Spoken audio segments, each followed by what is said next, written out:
하나님 말씀은 신약성경 요한복음 4장 1절에서 4절까지입니다. 신약성경 147쪽입니다. 요한복음 4장 1절에서 4절까지 말씀을 우리 함께 읽겠습니다. 예수께서 제자를 삼고 세례를 베푸시는 것이 요한보다 많다 하는 말을 바리새인들이 들은 줄을 주께서 아신지라. 예수께서 친히 세례를 베푸신 것이 아니요 제자들이 베푼 것이라. 유대를 떠나사 다시 갈릴리로 가실새 사마리아를 통과하여야 하겠는지라. 아멘.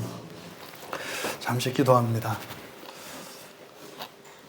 진리의 영이신 성령님, 두렵고 떨리는 마음으로 또한 기대하는 마음으로 하나님 말씀 앞에 저희들이 섰사오니 이 시간 연약한 설교자를 통하여 성령 하나님께서 밝히 진리를 드러나게 하여 주시고 드러난 그 진리의 빛으로 거룩하게 하시고 저희들의 본성을 바꾸시며 그 본성의 변화를 통해 새롭게 창조하시는 하나님의 일이 일어나는 이 시간 되게 하옵소서.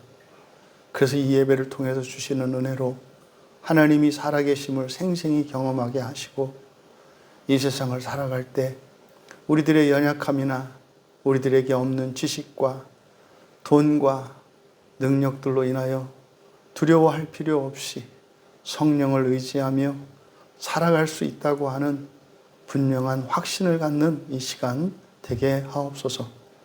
감사하며 예수님의 이름으로 기도하옵나이다. 거룩한 주일로 하나님을 예배하기 위해 나오신 여러분들을 환영하며 축복합니다. 또 각 가정에서 예배 함께 참여하고 계신 여러분들도 동일한 복과 은혜가 부어지기를 축복합니다. 설교의 제목은 예수께서 떠나시기 전에 아신 것이라는 제목으로 본문을 설교하고자 합니다.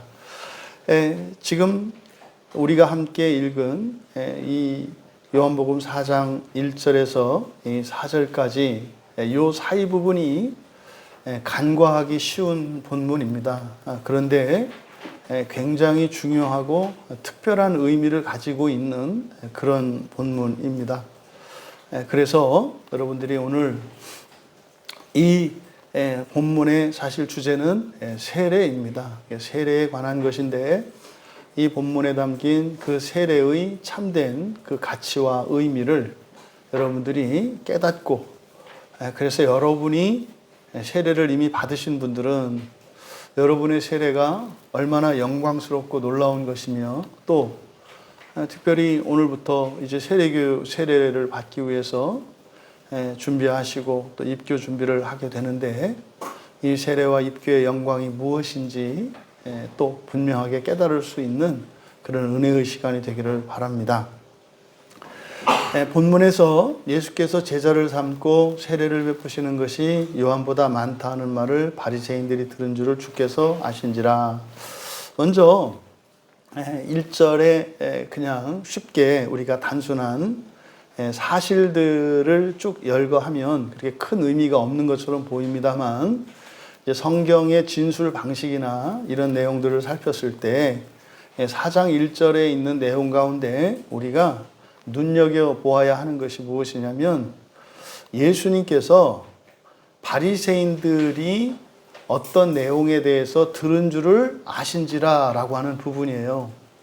그러니까 누가 예수님께 이 사실을 보고했는지, 또 예수님께서 그것을 어떻게 알게 되었는지 일체 언급을 하지 않으시고 그냥 예수님이 아셨다가 아니라 바리새인들이 들은 줄을 아셨다 그래요.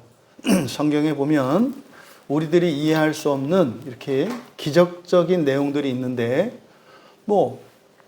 제자들을 먼저 배를 타고 띄워보내고 나서 예수님은 산 위에 계셨는데 바다에서 풍랑이 일어가지고 어쩔 줄 몰라 하는 제자들의 상황을 아십니다.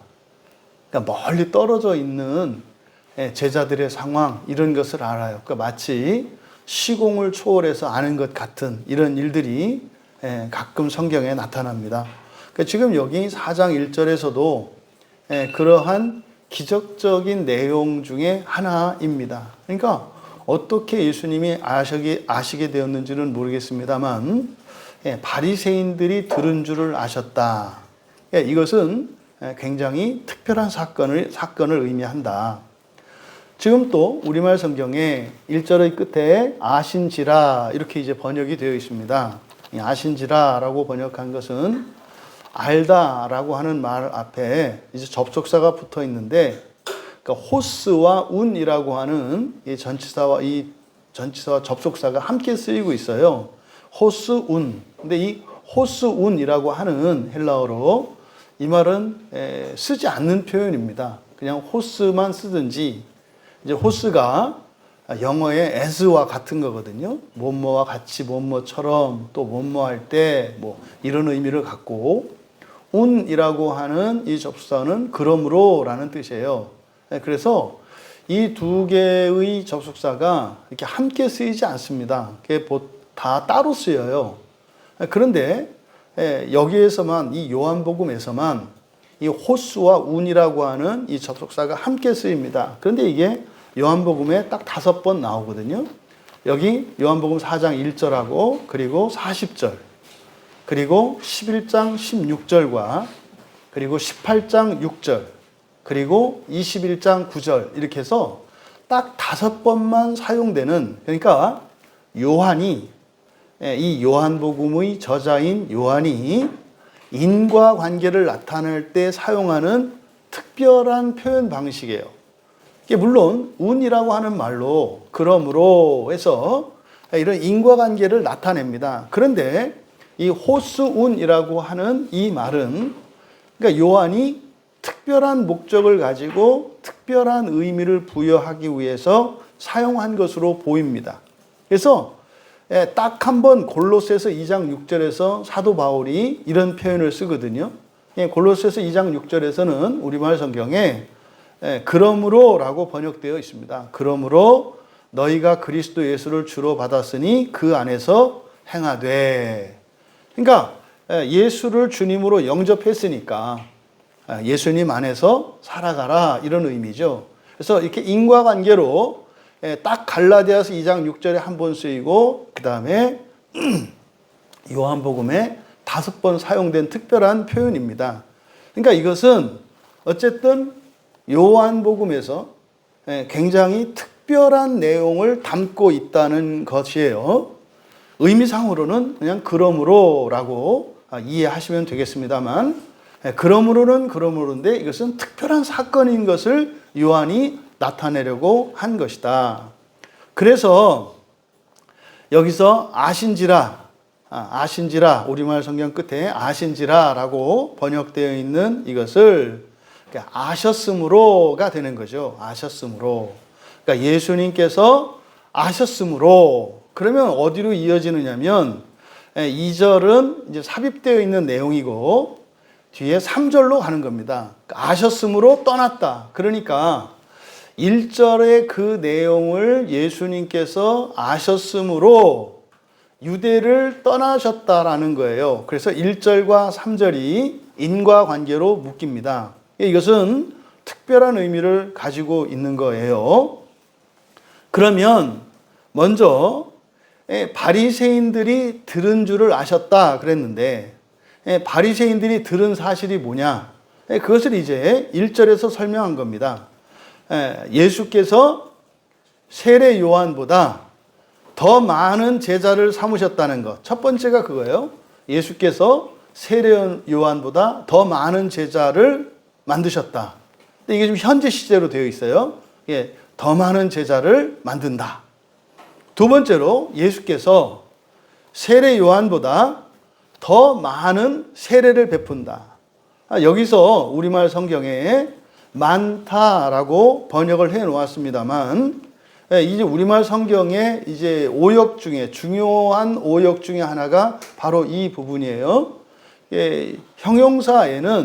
형용사나 부사에는 비교급과 최상급이라는 게 있어요. 많은 게 있고 더 많은 게 있고 가장 많은 게 있다 이 말이에요. 그래서 성경에서 구원에 대해서 진술할 때도 좋은 구원, 더 좋은 구원 이런 방식으로 진술을 합니다. 그러니까 구원이 다 똑같지가 않아요. 그래서 뭐 농담 비슷하게 뭐 구원이 구원이냐? 아니요. 구원이 좋은 구원, 더 좋은 구원, 부활도 더 좋은 부활. 그래서 비교급으로 나타나는 게 있어요. 그러니까 지금 여기서 더 많은, 여기서 단순히 그냥 많다가 아니라 여기서 초점은 세례 요한과 예수님의 대조를 나타내려고자 하는 거예요. 그래서 많다, 그러니까 요한보다 많다. 그래서 비교급으로 나타나 있습니다만은 요한보다 더 많다. 뜻을 분명히 하는 게 좋다. 그러면 여기서 바리새인들이 들은 두 가지 사실이에요.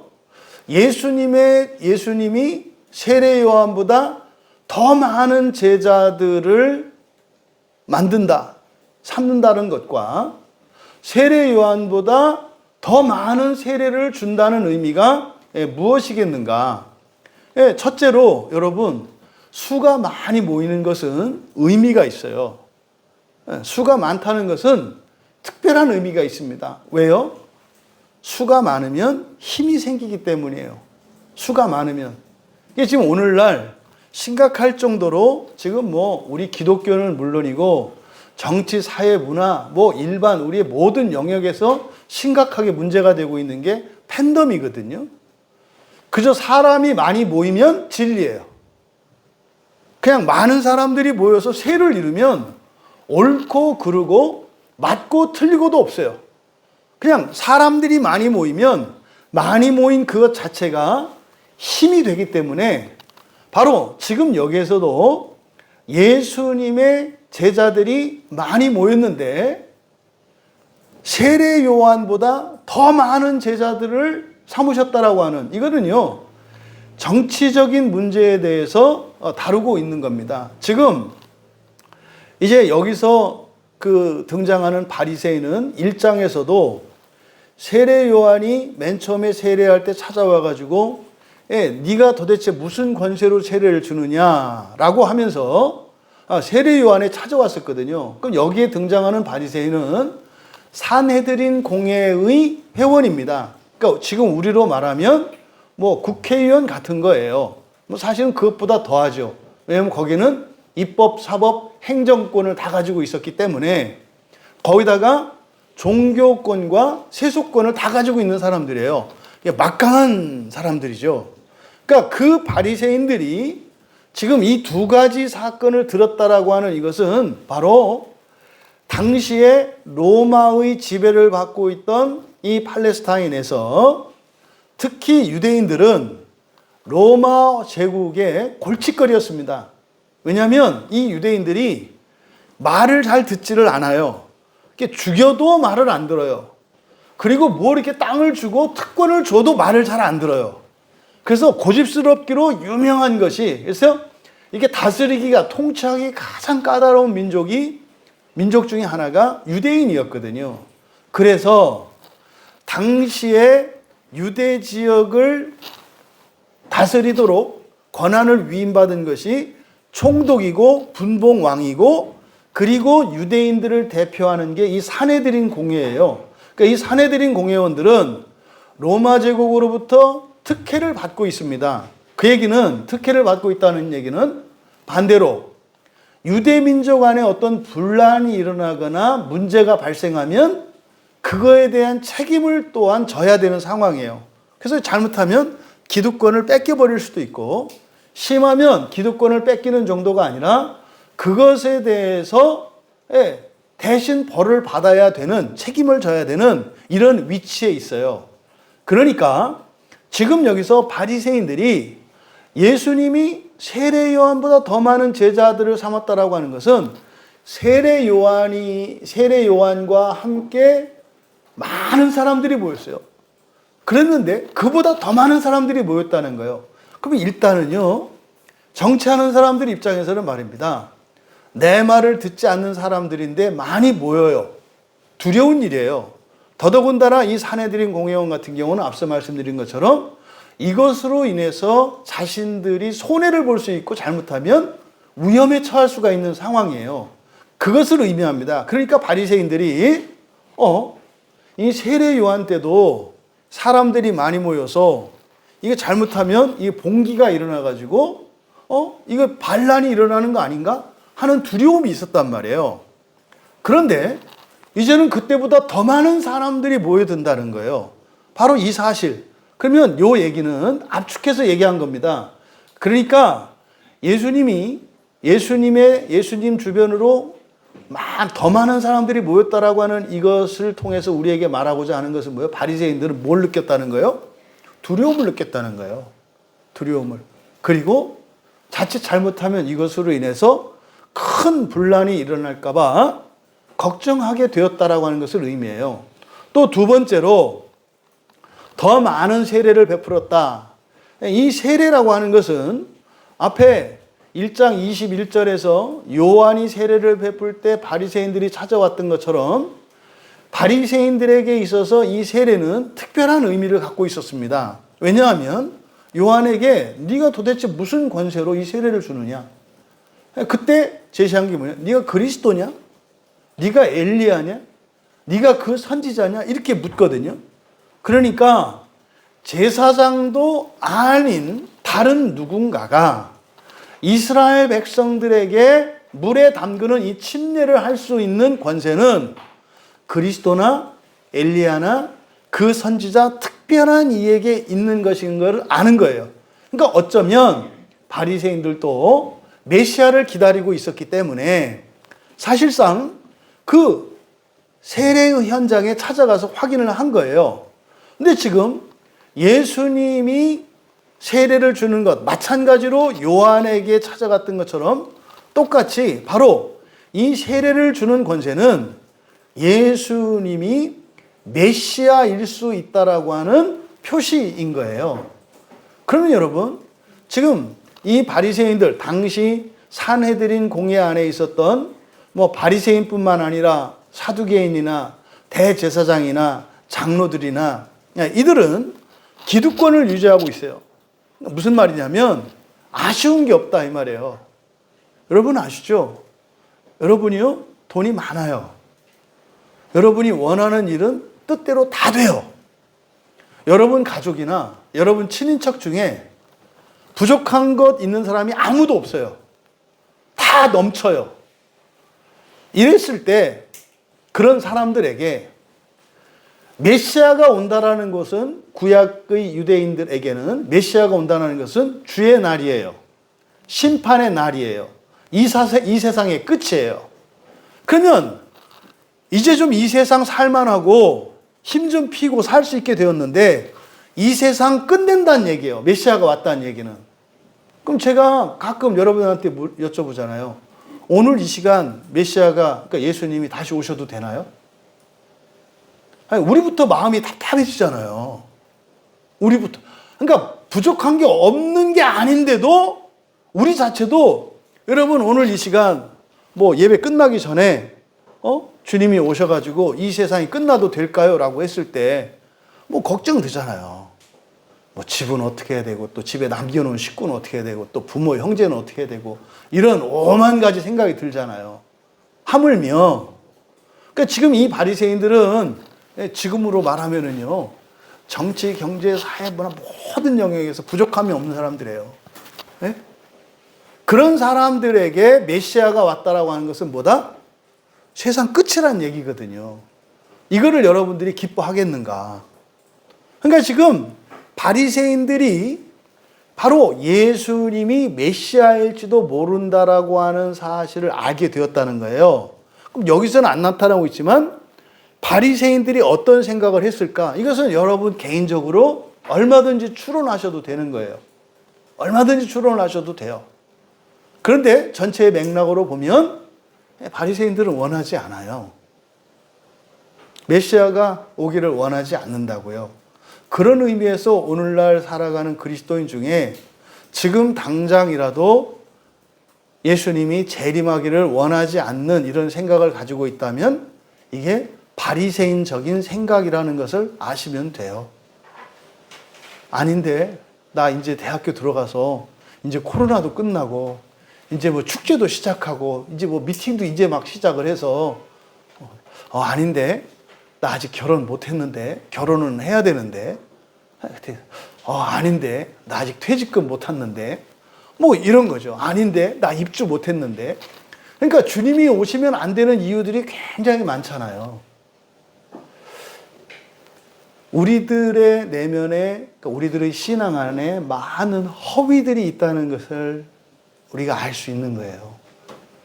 사실은요, 우리가 바른 신앙을 가지고 있다면 다른 변수들이나 요소들은 배제하고 철저히 개인적으로 예수 그리스도의 재림을 개인적인 입장에서 생각을 한다면 무조건 오케이인 거예요. 오시옵소서예요. 지금 당장이라도 오시옵소서. 개인적으로만 생각하는 거예요. 근데 이것이 공동체적인 지평으로 확장되어질 때 그렇지만 주님 조금만 시간을 주세요 라고 기도하게 되는 거예요. 왜요? 우리가 다 함께 그 나라에 들어갈 수 있을 것 같지 않기 때문이죠. 내가 사랑하는 가족들이 영광의 나라에 함께 가야 하기 때문에 개인적으로는 지금 당장이라도 오시옵소서이지만 사랑하는 이들을 생각을 하면 조금만 더 시간을 주시옵소서가 되는 거죠. 이 긴장이 우리에게 있어야 한다 이 말이에요. 근데 지금 바리새인들은요, 아니옵니다요, 아니옵니다. 이것이 지금 예수님께서 아신지라는 그 내용입니다. 그러니까 바리새인들이 들은 이 내용, 이것이 의미하는 바, 그것이 예수님이 아신 것이다. 그런데 2절에 이제 삽입절이거든요.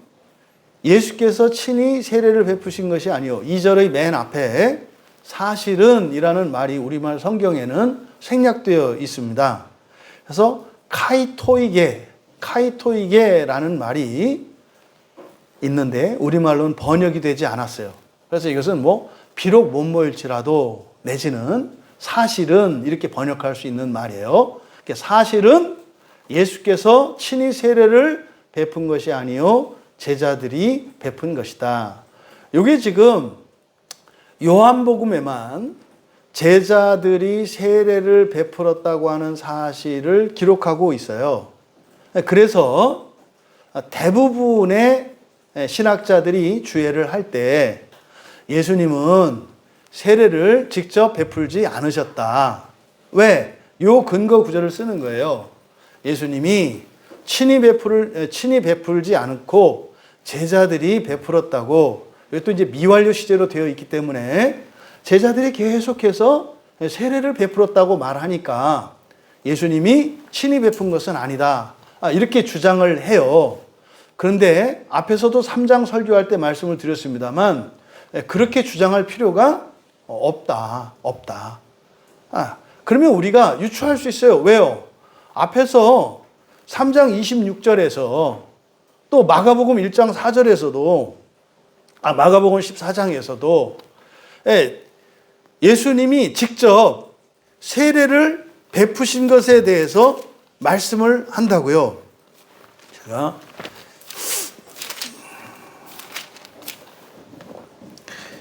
마가복음 1장에 보면은 마가복음 1장은 이제 세례 요한이 세례를 주는 장면이 나오고 제가 이게 기억이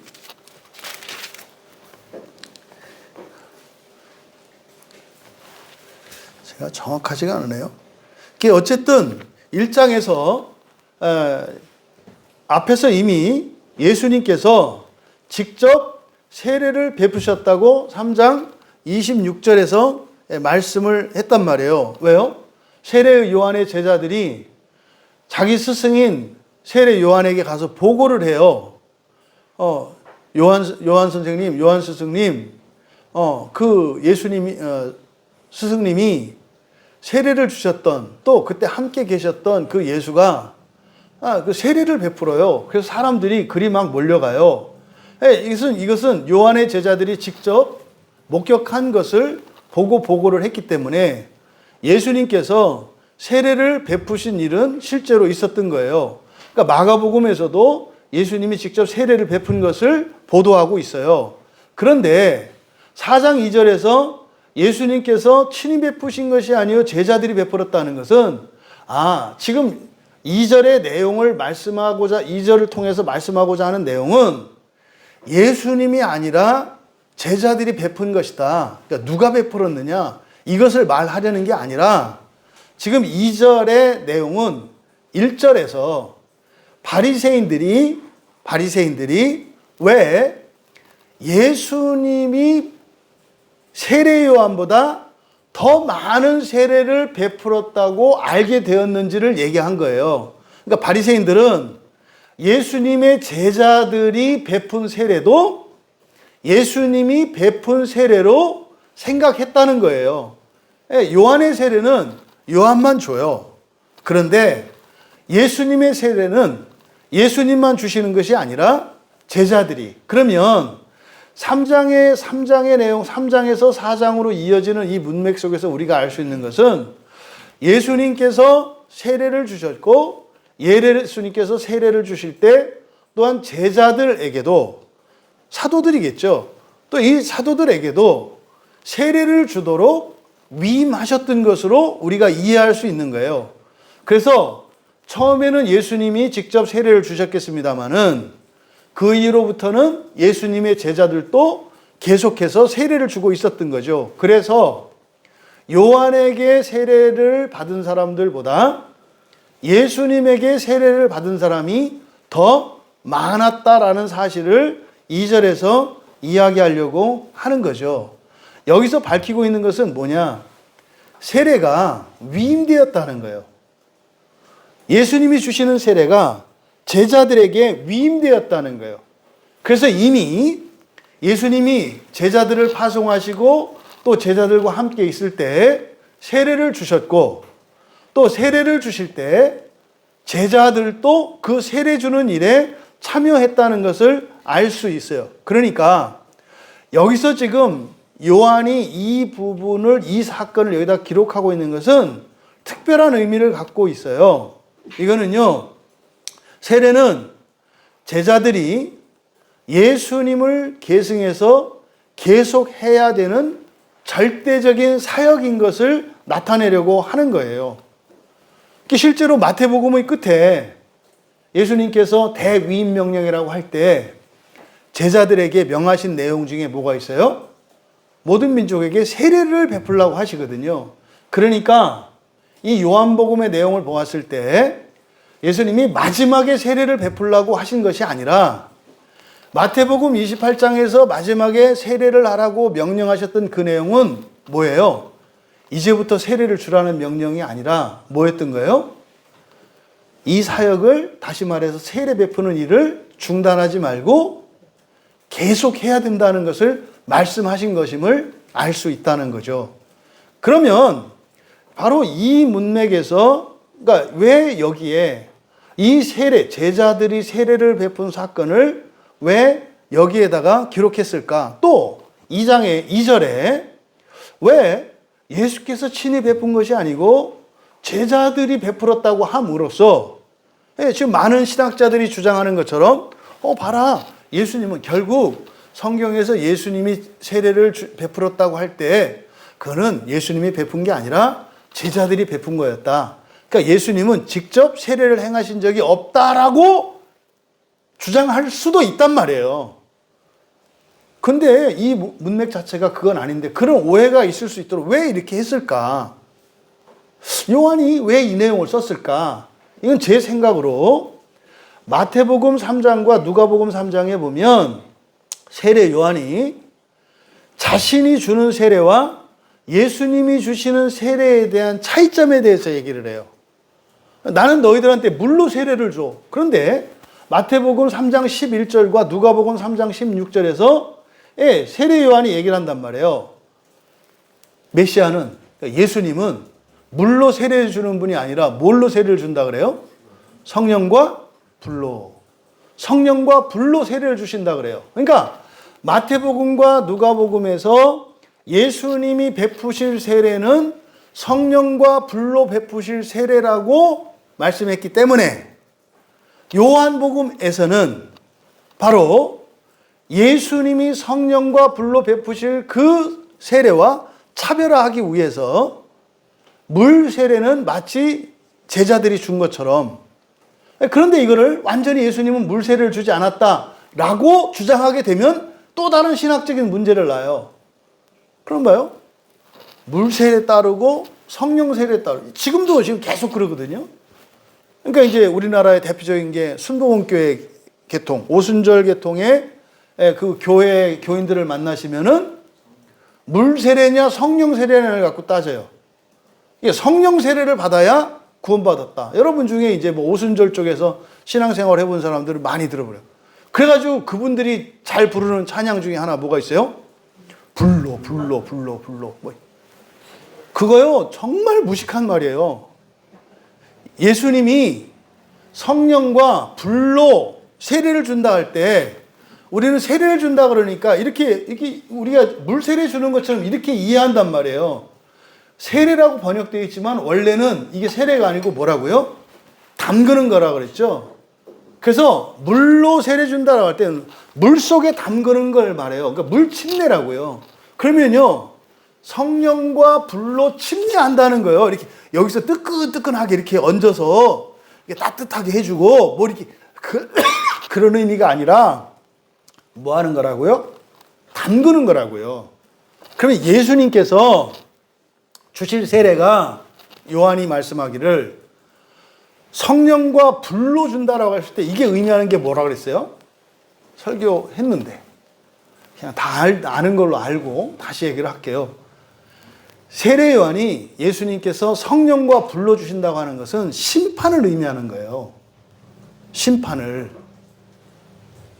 마지막에 죽음 뒤에 심판이 있죠. 그러면 성령 속으로 하나님과 연합하는 걸 말해요. 낙원에 가는 거. 성령 속으로. 불로. 불은 어디예요? 지옥이에요.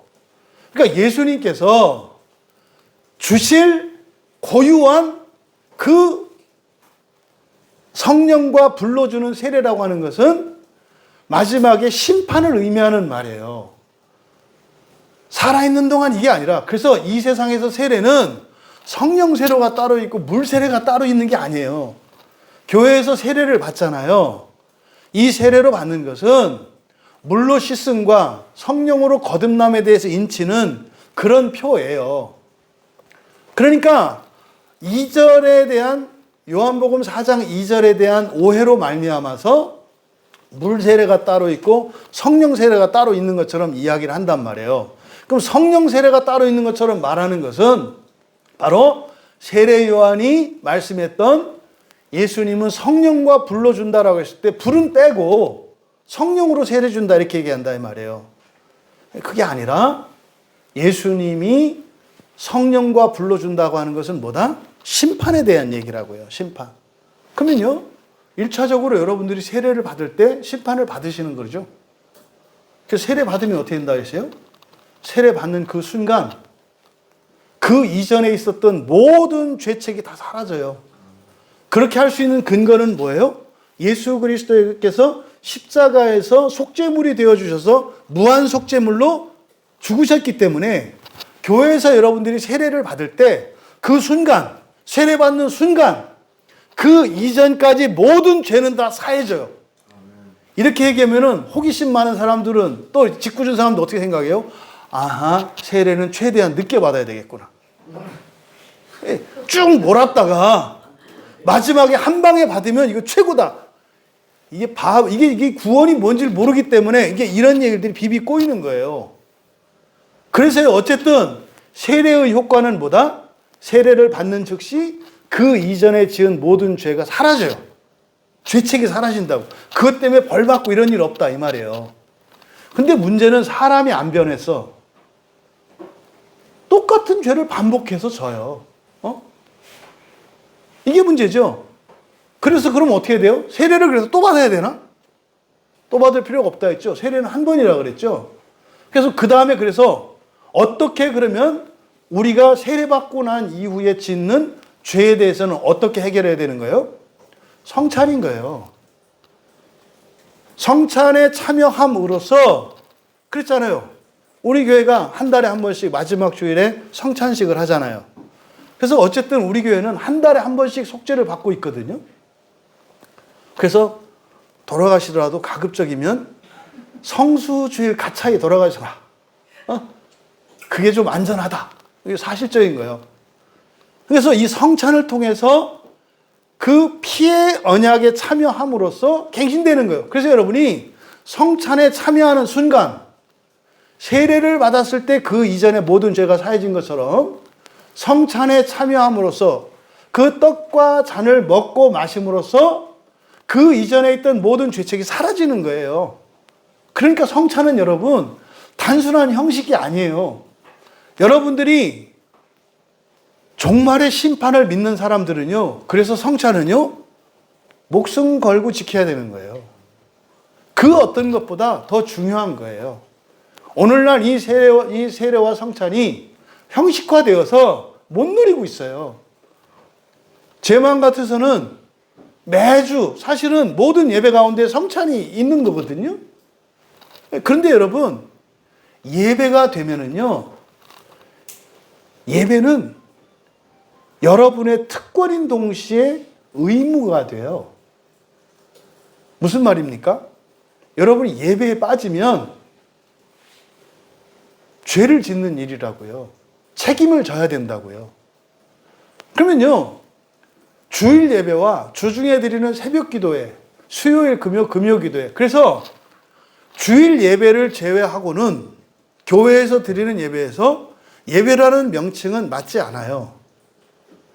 그래서 전부 새벽 기도회, 수요 기도회, 금요 기도회라고 해야 되는 거예요. 왜?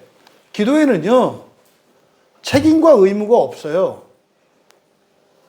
이거는 자기가 자기를 위해서 또 사명을 위해서 자발적으로 참여할 뿐이에요. 그래서 그는 잘못이 없어요. 그러니까 잘못은 없어요.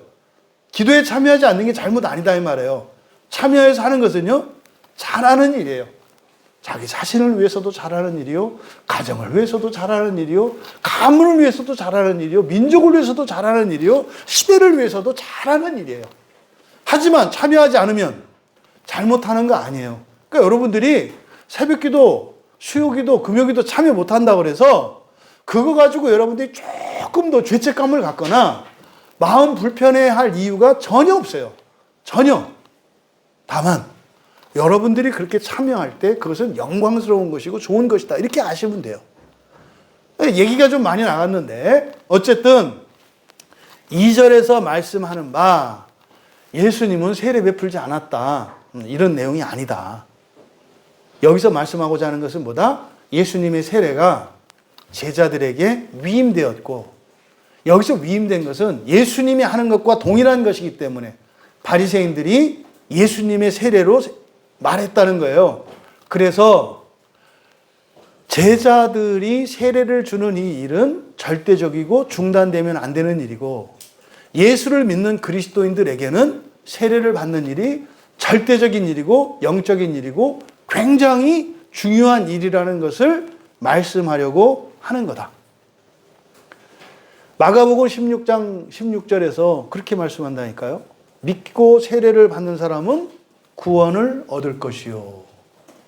뭐라고요? 믿고 세례를 받는 사람은 구원을 얻을 것이요. 이게 엄청난 사건이에요. 또 베드로 사도는 세례를요, 구원의 표라고 얘기를 해요. 그러니까 세례를 받는 일은요, 엄청난 거예요. 마치 우리의 시민권과 같은 거예요. 세례라고 하는 이것은. 그래서 교회 안에는요, 세례인 명부라는 것을 비치해요. 세례받은 성도들의 이름을 비치한다고요. 그거를 총회에 또 보고해요. 그게 하나님 나라의, 그러니까 요한계시록 끝에 나오는 하나님 나라의 생명책에 기록되는 거예요. 그러니까 교회에 여러분들이 세례교인이라고 하는 사실이 교회의 명부에 기록되는 것, 이것은 곧 뭐다? 하나님 나라의 생명책에 기록되는 것과 같아요. 엄청난 사건이에요. 그래서 여러분들이 학교에서 배웠던 세계사에서 중세 유럽이나 영국의 역사를 보면은 왕들이 교황에게 쩔쩔매잖아요. 왜 그래요? 지울까봐 그래요. 지울까봐. 세례명부에서 지우면 어떤 의미가 돼요? 생명책에서 이름이 지워지는 것과 같은 효과이기 때문에 그것은 지옥 가는 것을 의미해요. 그러니까요, 엄청난 권력과 군사력을 가지고 있는 왕이 교황에게 꼼짝을 못하는 거예요. 근데 교황이 세속화되고 부패하면서 기독교가 타락하잖아요. 그러니까 왕들이 어떻게 생각해요? 아이고, 심판이고 지옥이고 다 가짜네. 왜요? 지들이 하는 걸 보니까, 아니, 자기들 하는 걸 보니까 도대체 심판을 믿지 않는 것 같고 하나님을 두려워하지도 않는데, 그러니까 왕들이 정신 차린 거예요. 정신 차린 게 아니라 이제 눈이 멀어버린 거죠. 종교 지도자들이 하나님을 두려워하지 않고 심판과 상관없이 막 살아가니까, 야, 이거 우리가 속았구나. 그래서 결국에는 어떻게 해요? 이제 왕들이 교황을 찍어 누르게 되잖아요. 똑같아요. 오늘날 교회 안 다니고 예수 안 믿는 사람들이 심판을 두려워할까요? 만약에 두려워한다면 왜 두려워할까요?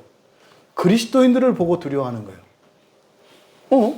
이런 상황이면 막 그냥 따지고 덤벼들고 억울하다고 항변하고 해야 될 텐데, 기독교인들은 이상한 거예요. 왜 그러지? 왜 집 앞 그릇도 못 챙기고 왜 이러지? 그래도 왜 그러냐 그랬더니, 우리는 차라리 내가 여기서 손해를 보고 억울한 일을 당할지언정 나는 하나님의 심판 앞에서 더 자유롭게 되기를 원하기 때문에 나도 분하고 억울하고 화도 나지만 내가 참는 거다. 뭐 때문에? 심판 때문에. 그러니까요, 말로만 심판이 있습니다. 여러분 백날 얘기해 보세요. 비기독교인들이 웃어요. 그래, 그럼 니들은 심판 받아. 난 안 믿으니까 난 심판 안 받을 테니까 넌 믿으니까 심판 받아. 뭐 그 얘기 들으면 여러분들이 당황하잖아요. 내가 예수 믿어서 심판 받나? 나도 안 믿으면 심판 안 받나? 이런 뭐 말도 안 되는 생각을 하는 거예요. 여러분, 여러분들을 통해서 하나님이 그대로 나타나고요. 여러분들의 삶을 통해서 성경의 진리가 참인가 거짓인가가 사람들에게 비춰져요. 그러니까 여러분, 바로 이 세례를 받고 세례를 베푸는 일은 중단돼서는 안 되는 일이고, 예수님께서 지금 요한복음에서 세례를 주는 목적이 뭐예요? 영생 때문이잖아요. 하나님 나라에 들어갈 수 있는 신이 되는 그 첫 시작이 뭔 거예요? 세례인 거예요, 세례. 그러니까 세례가 하나님 나라에 들어가는 그 첫 시작이에요. 그래서 고린도전서 15장에서 어떻게 했다고요? 죽은 자들을 위해서 세례를 받는 일이 있었다고요. 그러니까 이것은 아마 여러 가지 이제 신학적인 논쟁이 있습니다만, 이 세례라고 하는 것은 제자들에게 위임되었고 그것은 절대적인 것이다. 무엇에? 하나님 나라에 들어가는 것에 절대적인 위치다. 여러분, 지금 우리가 여기 지금 1절에서 1절, 2절에 있는 이 세례에 대한 이 내용, 이것이 이제 3, 4절로 이어지고 있는데, 이 내용을 따로 굳이 설교하는 이유가 왜 그랬어요? 너무 중요한 본문이라고 그랬죠. 이 사건의 위치, 다시 말해서 예수님이 세례를 주시는데 제자들에게 세례를 주시는 권세를 위임한 이 사건이 위치가 지금 어떻게 돼 있어요? 요한복음 3장과 요한복음 4장의 중간에 있거든요. 이게 다리 역할을 해요. 그러니까 마치 여기 이제 관악산이 있잖아요. 관악산 정상에 요 사건이 있는 거예요, 말하자면. 그러면 관악산 넘어가면 서울이고요. 이쪽으로 넘어오면 촌이잖아요. 평촌. 이쪽을 평촌이라고 하니까. 그러니까 산을 기준으로 해서 넘으면 서울특별시고 넘어오면 여긴 촌이라, 이게 요 사건의 앞에 요한복음 3장은 누가 누구를 예수님을 찾아왔어요? 서울특별시민이 예수님을 찾아왔어요. 유대인 중에서도 바리새인 최고 산헤드린 공회원이었던 니고데모가 찾아왔어요. 그런데요, 요 요한복음 4장의 주인공으로 등장하는 게 누구예요? 사마리아 수가성 여인이에요. 촌사람이에요. 그러니까 딱 이 두 사건의 중심에 세례를 세워놓고 있다고요. 그러니까 지금 이게 세례 사건이라고 하는 이것은 요한복음 3장에서 니고데모를 통해서, 니고데모와의 대화를 통해서 하나님의 나라와 거듭나는 것, 이게 사실은 번역을 좀, 그러니까 단어를 만들어내야 돼요. 여러분들, 우리 청년들이나 집사님들 단어 한번 생각해 보세요. 위로부터 나는 거, 거듭난다는 말은 적절한 번역이 아니에요. 그는 이제 중생에 대해서는 그렇게 번역할 수 있는데, 여기서 안헛된 위로부터 난다라고 하는 이 말은, 거듭나다라고 하는 말과 위로부터 난다는 말은 매치가 안 돼요. 그러니까 이건 사실은 우리말 적당한 단어를 만들어야 돼요. 이 안헛된이라고, 그러니까 위로부터 난다는 이 말에 대해서. 그러니까 뭐 여러분들이 한번 만들어서 의견을 좀 제시해 주세요. 그러니까 이런 거는 이제 하나하나 바꿔나가요. 그러니까 이 말이 없어요. 우리 말에 위로부터 난다는 말이 없기 때문에 단어를 만들어야 되거든요. 그러니까 하나님의 나라, 또 위로부터 나는 것, 영원한 생명, 이게 니고데모와의 대화 속에서 예수님께서 하셨던 말씀이잖아요. 그리고 이제 뒤에 앞으로 살펴보겠습니다만, 수가성 여인과의 대화 속에서도 4장 10절에 보면은 예수님께서 수가성 여인에게 그렇게 말해요. 하나님의 선물이라 그래요. 하나님의 선물. 하나님의 선물. 그리고 14절에 보면은 영원한 생명을 위한 샘물. 이게 이제 영생수라고 되어 있는데, 이게 영원한 생명을 위한, 그대로 직역하면은 영생하도록 솟아나는 샘물. 그러니까 마치 샘물이 계속 솟아나는 줄 알아. 영생하도록이 아니라요. 영생을, 그러니까 영원한 생명을 위한 샘물이에요. 물은 생명을 뜻하기 때문에 영원한 생명을 위한 샘물. 이게요, 에덴 동산에 있었던 생명나무 열매가 있었잖아요. 그러니까 여기서는 그것을 샘물로 표현한 거예요. 그러니까 요한복음 3장과 4장이 정반대되는 캐릭터예요. 공통점은 거듭난 사람이에요. 니고데모도 거듭난 사람이고 사마리아 수가성 여인도 거듭난 사람이에요. 신분이나 처지가 완전히 반대예요. 유대인이고 사마리아인이에요. 남자고 여자예요. 신분이 높은 사람이고 신분이 미천한 사람이에요. 팔자가 좋은 사람이고 팔자가 지지리도 나쁜 사람이에요. 완전한 대조. 그런데 공통점은 거듭난 사람들이고, 이 사람들의 공통점은 사실은 하나님 나라를 향해 있는 사람들이라는 거예요. 근데 그 중간에 이 기사가 들어가 있어요. 하나님 나라에 들어가기 위해서는 영원한 생명을 가져야 되는데, 그 영원한 생명을 가지는 시작이 뭐라는 거예요? 세례라는 거예요. 그래서 그 세례는 예수님께서 제자들에게 권세를 위임하셔서 제자들로 하여금 그 세례가 계속되도록 하셨다는 것을 강조하려고 하는 게 바로 1절과 2절의 내용이에요. 굉장히 중요한 본문이에요. 이거를 빼놓고 3장과 4장을 설교하니까 이제 말도 안 되는 얘기를, 이 요한복음 4장의 수가성 여인은 우리 교회에서도 따로 설교를 했었잖아요. 그렇죠? 제가 감사한 일은 뭐라고 했어요? 제가 이 설교를 10년 전에 했었는데 그때는 난리 났었단 말이에요. 난리 났어요. 네, 막 그 옛날 부목사 할 때 이 요한복음 4장 설교를 해가지고 난리가 나서 교회에서 쫓겨날 뻔했어요. 네, 그 장로 당회가 열리고 막 그랬어요. 미국 갔던 담임 목사님이 막 들어오고 막 이랬어요. 그래가지고 저 쫓아내려고, 그래가지고 그 담임 목사님이 살아생전에 누구의 설교를 녹취해가지고 밑줄 치면서 읽은 설교는 제 설교가 처음이라고 그랬어요. 네, 그래가지고 그 제가 있나 몰라요. 기념이라고 주셨어요. 이렇게. 그래가지고 그 연구실 자매들 시켜가지고 내 설교를 녹취도 하셔가지고 줄 치면서 딱 읽으셨더라고. 막 이런 게 처음이었다고. 이게 좋은 의미는 아니에요. 근데 그때 제가 했던 핵심적인 내용이 뭐였냐면, 사마리아 수가성 여인은 음란한 여인이 아니다요. 음란한 여인이 아니다. 성경에 써있지 않아요. 음란한 여인이라고.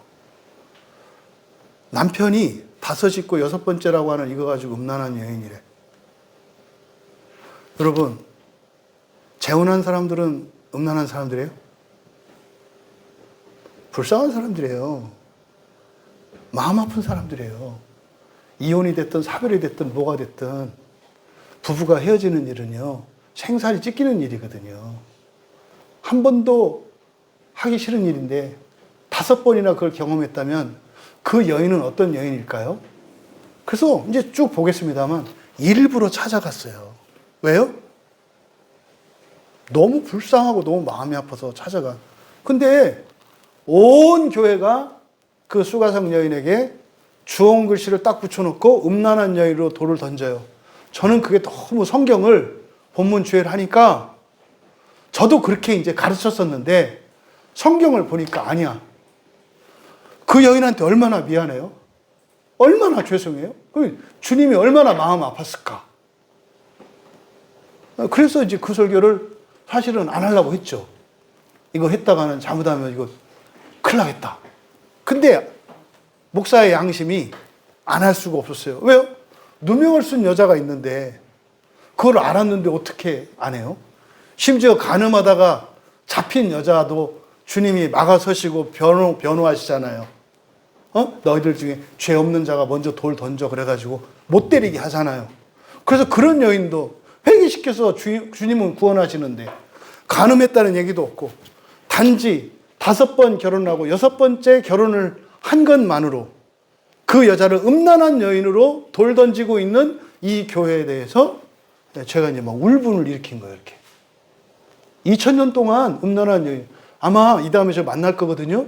고맙다고 할 거예요. 그때 속 시원했고, 정말 그 전까지 너무 마음 아파서, 목사님 그때 설교할 때 너무, 전 분명히 그 얘기 들을 거라고 생각을 해요.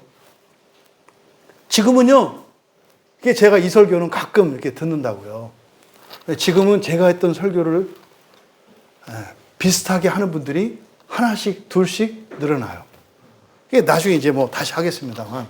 어쨌든, 여기 지금 근데 이 수가성 여인과 니고데모의 사람에게 눈이 멀어서 이 복음서를 쓰신 사도 요한의 이 근본적인 취지를 놓쳐버려요. 그러니까 지금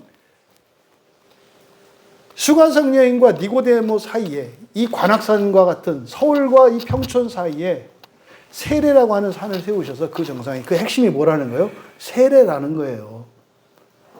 세례 안에서 유대인이든 바리새인이든 사마리아인이든 한국 사람이든 황인족이든 백인족이든 다 뭐가 된다는 거예요? 하나가 된다는 거예요. 이 세례. 이게 지금 1절과 2절의 핵심적인 내용이고 요한복음 3장과 4장을 여는 중요한 키다. 그러니까 여기서는요, 어떠한 차별적인 요소들을 발견해 내려고 하면 안 되는 거예요. 이거를 똑같이 봐야 되는 거예요. 뭐요? 죄 있는 자나 죄 없는 자, 가진 자나 가난한 자, 병든 자나 건강. 이 세례 안에서 이 하나님 나라의 영광을 향하여 나아가는 출발점에 있어서 어느 누구에게도 차별점이 없다는 거예요. 우리들의 개인의 무엇과 상관, 다 그 나라의 영광을 위해서 나갈 수 있도록 주님이 구원하신다는 거예요. 그것이 제자들의 절대적인 사명이라는 거예요. 이게 1절과 2절의 중요한 내용이에요. 세례 받으신 여러분들, 여러분이 받은 세례의 영광이 얼마나 놀라운 건지. 또 이제 세례를 위해서, 입교를 위해서 준비하신 여러분, 이것은요, 하나님 나라에 들어가는 하나님 나라의 분에 여러분이 발을 내딛는 것이다라고 하는 사실을 깨달을 수 있게 되기를 바랍니다. 3절과 4절은 이제 3절이 1절에서 인과적으로 설명되는 부분이에요.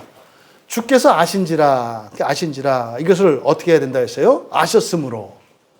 예수께서 아셨으므로 떠났다. 그러니까요, 3절에서 유대를 떠나신 이유는 뭐예요? 바리새인들이 들은 줄을 아신 것이 지금 유대를 떠난 이유예요. 그냥 떠난 게 아니라 들은 것을 아시고 떠났다는 거예요. 근데 이때 들은 것은 단순한 들었다는 얘기가 아니라 앞서서 설명드린 것처럼 바리새인들이 가지고 있는 생각을 아셨다는 의미가 되는 거예요.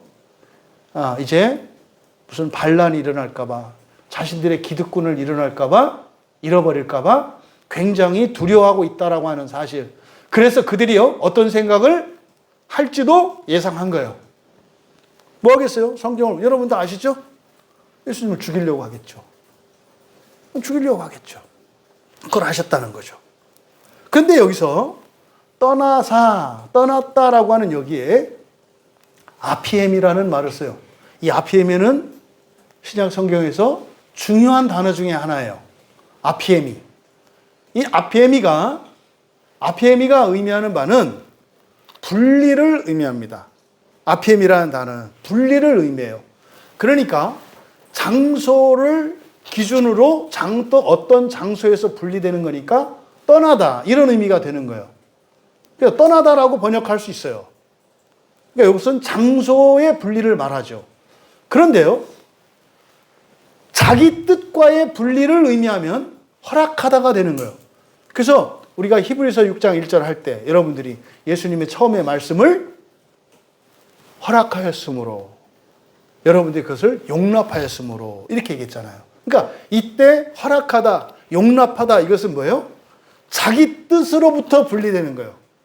그러니까요, 제가 여러분한테 성경 말씀을 이렇게 전했어요. 근데 여러분들이 그동안 알고 있던 것과 달라요. 그때 여러분들이 알고 있던 여러분의 뜻을 버리고 제가 전한 성경 말씀을 받아들여. 그러니까 내 뜻을 떠난 거죠. 내 뜻을 버린 거잖아요. 그리고 이걸 받아들인 거잖아요. 그래서 이럴 때는 마태복음 3장 15절에서도 허락하다 이렇게 돼요. 또 이것은 뜻과의 분리. 그리고 이것이 죄와의 분리를 의미할 때는 용서하다라고 번역되는 거예요. 예수님이 우리에게 가르쳐 주신 기도. 나한테 죄를 지은 사람을 제가 용서한 것처럼, 자, 주님도 저 따라 하세요. 이거예요. 이렇게 기도하라는 거예요. 나에게 죄 지은 자를 사해 준 것 같이, 이거 아피엠이에요. 그러니까 용서해 준 것 같이. 조심하라 그랬죠. 용서한다라는 게 뭐예요? 무조건 잘못해도 괜찮다는 게 아니라 그랬어요. 어떤 사람이 나쁜 짓을 했어요. 우리 가족 중에 누군가가. 용서하는 거는요, 모르는 척 하는 게 용서가 아니에요. 뭐라 그랬어요? 그 행위를 내 아들의, 내 딸의 행위로 보지 않는 게 용서하는 거예요. 예, 여러분, 자녀들은요, 부모를 용서한다고 하는 게, 그러니까 용서는, 우리들이 가지고 있는 용서의 개념은 어른이 아이를 용서하는 거고 윗사람이 아랫사람을 용서하는 거로 돼 있잖아요. 우리나라 유교적 개념은 그런 거예요. 자식은 부모를 용서할 수 있나요? 없나요? 우리나라 사고방식에서. 왜 없을까요? 유교에서는 자식이 부모를 용서하는 거 없어요. 왜 없을까요? 그러니까 용서하지 말라는 걸까요? 부모는 진리거든요. 부모는 자식에게 잘못하지 않기 때문에 그래요. 부모는 자식에게 잘못하지 않기 때문에 용서할 기회가 없어요. 그런 거예요, 여러분. 여러분들이 어린 시절에 자식으로 있을 때는 부모들이 나한테 잘못한다고, 부모가 저렇게 하는 것은 잘못한 거라고 판단을 해요. 이 다음에 살아보면 알아요. 네가 어린 시절에 네 부모를 판단하고 잘못했다고 생각했는데 네가 네 부모 입장이 되면 그렇게도 못할 거라는 사실을 알게 돼요. 이게 뭐예요? 잘못한 게 아니라 뭐였던 거예요? 힘이 없고 능력이 없었던 거예요. 힘이 없고 능력이 없는 거지 잘못한 게 아니에요. 용서는요, 힘이 없고 능력이 없는 걸 용서하는 게, 그건 용서의 대상이 아니에요. 그러니까 자식은 부모를 용서할 수가 없어요. 우리나라의 개념으로는 그렇다 이 말이에요. 그런데요, 성경적인 개념으로는 아랫사람도 윗사람을 용서할 수 있고 자식도 부모를 용서할 수 있어요. 왜요? 여기서 용서한다는 것은 잊어버리는 게 아니라 뭐 하는 거니까? 분리시키는 거니까. 이 시간 여러분들 혹시 가족관계 속에서 여러분 자녀들이나 여러분 부모 또는 형제 자매에게 마음 아픈 일이 있었고 억울하고 답답한 일이 있었고 화난 일이 있었어요. 이 시간 용서할 수 있기를 바랍니다. 이때 용서라는 것은 잊으라는 게 아니에요. 분리시키는 거라 그랬죠. 그게 뭐예요? 내 아들이, 내 딸이, 내 엄마가, 내 오빠가, 내 아빠가, 그리고 내 오빠가, 내 형이, 내 동생이 한 게 아니라 능력이 없었다. 힘이 없었다. 죄를 이길 힘이 없었기 때문에 어쩔 수 없이 그렇게 한 거다. 분리시키는 게 용서라고요. 그러면 분리시키는 것과 분리시키지 않는 것의 차이가 뭘까요? 분리를 시키면요, 나에게 했던 어떤 잘못된 행동 때문에 미워하지 않아요. 미움의 감정이 생기지 않는다고요. 두려움의 감정이 생기지 않는다고요. 수치스러운 감정이 생기지 않는다고요. 그래서 복수하고 싶은 마음이 없어져요. 용서는 분리시키라는 거예요. 왜 잘못한다고요? 그럴 수밖에 없었어요. 왜 그렇게 못하냐고요? 초보 운전 차 뒤에 써놓은 거 아시죠? 미치겠죠? 난 환장하겠죠. 거기다 빵빵 되면 어떻게 돼요? 들이받아요. 그래서 어떻게 해요? 그냥 둬야 돼요. 뭐 할 때까지? 숙달될 때까지. 똑같아요, 죄라는 게. 답답하세요? 왜 맨날 그러냐고요? 나는 환장하겠죠. 안 돼요. 이게 용서예요, 이게.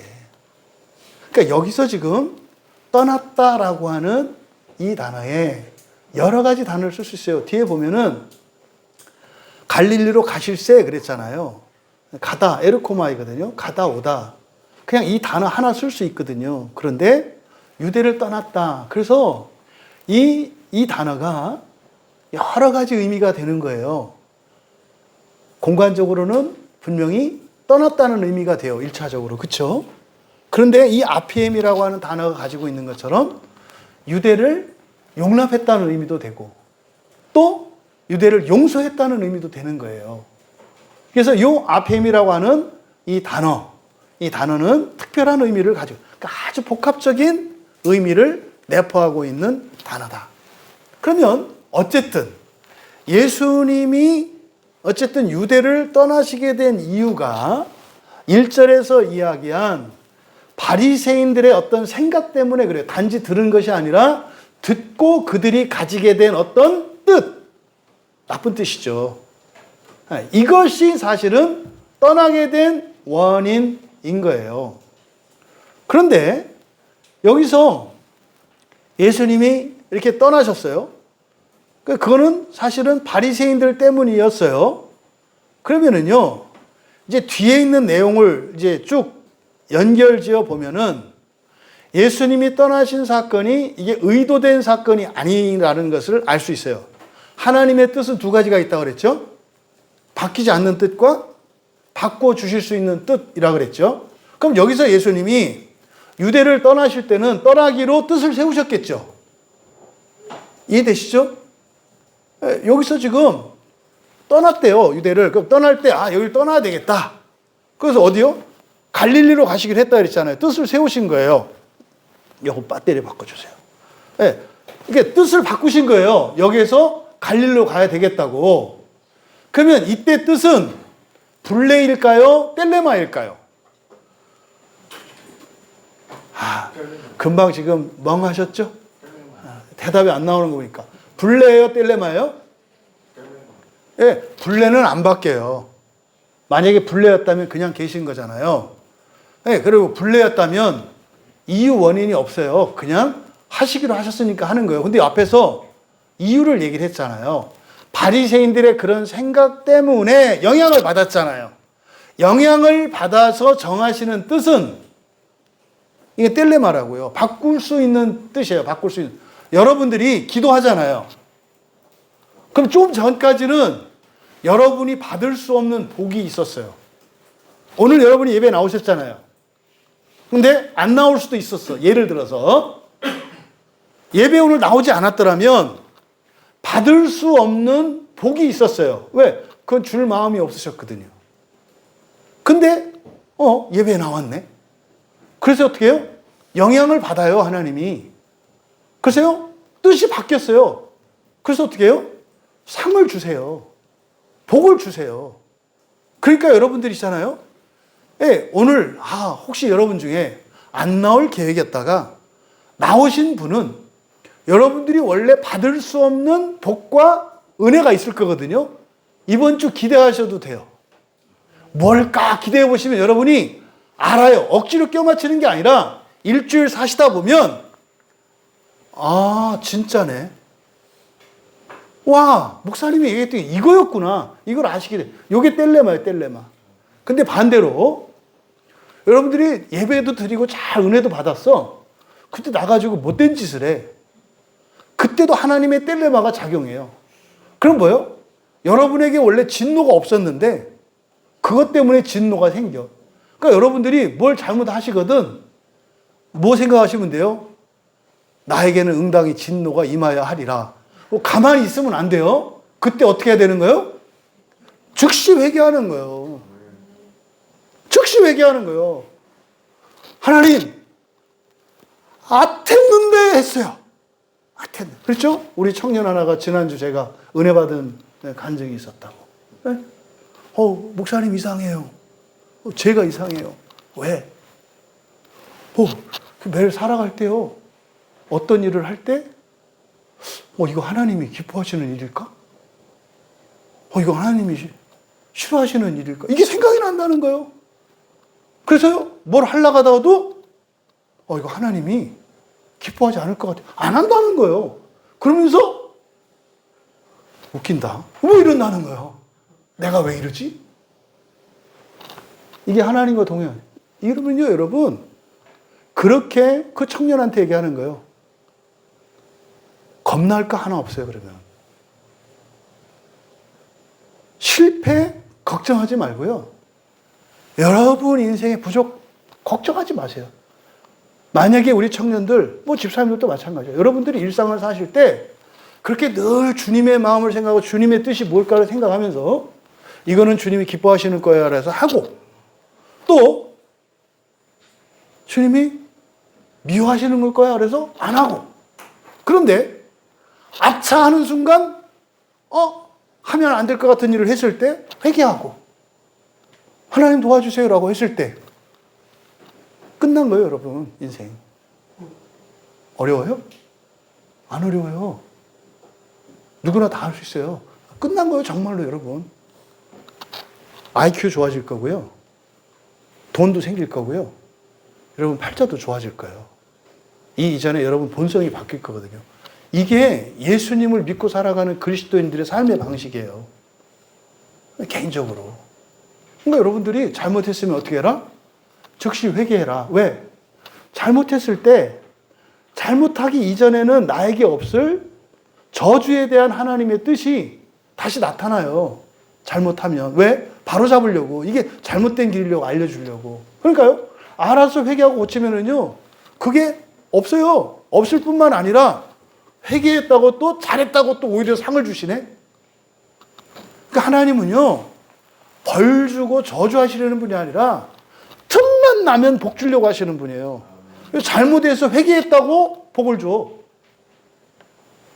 그러니까 또 그 복을 받겠다고? 그래? 일단 잘못하고 그러면 회개를 해야 되겠군. 제발 그 이상한 머리를 쓰지 마라. 이거 돈다 그러다가. 그냥 순종하고 잘하고 이렇게 해서 하지. 뭘 잘못해서 그렇게 이상한 생각 좀 하지 마라. 복의 하나님이세요, 복의 하나님. 그렇게 사시면 되는 거예요. 그러니까 지금 여기의 뜻은 유대를 떠나시기로 한 거. 그래서 갈릴리로 가시기로 한 거. 이건 텔레마예요, 텔레마. 그러니까요, 사실은 여기 계속 계실 수도 있었고 떠날 수도 있었던 거예요. 그런데 바리새인들 때문에 떠나게 되었다고 이야기를 하는 거예요.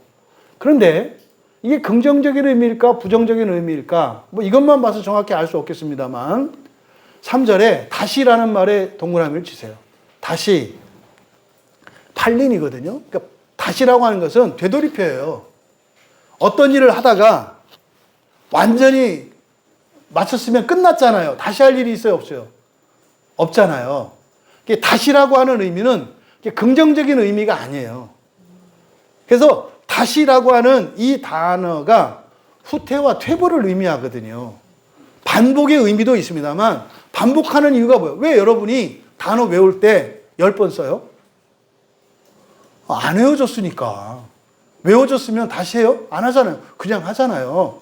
그러니까 이 반복이라고 하는 의미에는 이런 후퇴와 퇴보라고 하는 부정적인 의미가 들어있어요. 그래서 갈릴리로 가신 이것이 어떤 긍정적인 이런 의미이기보다는 부정적인 의미를 내포하고 있어요. 그래서 다시라는 말을 굳이 씀으로써 사실은 예수님의 뜻은 지금 유대를 떠나는 게 아니었던 거예요. 더 있어야 되는 거였어요. 이건 무슨 말이냐면 여러분 인생에도 그래요. 여러분에게 예수님이 더 함께 계시고 더 은혜를 주시려고 하는데 떠나실 때도 있다는 거예요. 그게 뭐예요? 여러분들이 불순종하고 하나님의 뜻을 버리고 여러분의 뜻을 따라갈 때 뭐 한다고요? 하나님이 떠나실 수 있다라고 하는 것을 가르쳐 주는 거예요. 그럼 보세요. 유대로서는 안타까운 일이죠. 유대로서는 안타까운 일이에요. 여러분 교회가요. 유럽에서 미국에서 한 바퀴 돌아서 지금 중국 앞에 있어요. 그죠? 중국도 교회 들어갔다가 시진핑이 들어오면서 교회 지금 다 쫓겨났잖아요. 뭐 삼자 교회가 있기는 있습니다만은 교회 촛대가 옮겨져요. 유대인들로 시작되어진 사도들이죠. 유대인이었던 사도들로 시작되었던 복음 전파가 유럽으로 가요. 소아시아에서 유럽으로 가요. 교회가 세워져요. 보세요. 교회가 타락하고 부패하니까 어떻게 해요? 예수님이 떠나요, 안 떠나요? 떠나시잖아요. 초대교회가 세워졌던 소아시아가 지금 다 이슬람 국가들이잖아요. 떠나신 거예요. 떠나신 거예요. 왜요? 싫다고 뱉어내고 불순종하면 떠나신다니까요. 그러니까 교인들이 도대체 이거 족보도 없는 깡이 있어요. 자기 마음대로 살면서 하나님이 영원히 나하고 함께 하실 거래. 너 그 얘기는 또 어떻게 알았는지. 내가 널 떠나지 않고 영원히 함께 하리라. 그 말만 알아.